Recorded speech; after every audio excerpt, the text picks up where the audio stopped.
வள்ளலார் வள்ளலாரோட வாழ்வில் நடந்ததான ஒரு நிகழ்வு பார்த்துட்டிங்கன்னா, வள்ளலார் தன்னோட இளம் வயதில் நடந்து போயிட்டுருக்கும்போது அவருக்கு களைப்பு ஏற்பட்டு ஒரு இடத்துல சத்திரத்தில் திண்ணையில் உறங்கிடுறாரு. அப்போ அங்கே வந்து ஒருவன் வந்து காதில் இருக்க கடுக்கனை கழட்ட முயற்சிக்கிறாரு. இது தெரிஞ்சிட்டதும் அவர் தெரியாத மாதிரியே படுத்திருக்கிறாரு. ஒரு கடுக்கனை கழட்டின பிறகு இன்னொரு கடுக்கனை கழட்ட இதுவாக திரும்பி படுக்கிறாரு.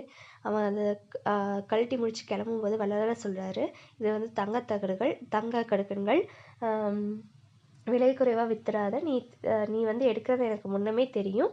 நீ ஒரு கடுக்கனோட போனீங்கன்னா உன்னை திட்டன்னு கண்டுபிடிச்சிருவாங்க. இது மாதிரி இப்படி தன்னோட பொருளை கவர்ந்தவங்க மேலே அன்பு காட்டியவர் தான் வள்ளலார்.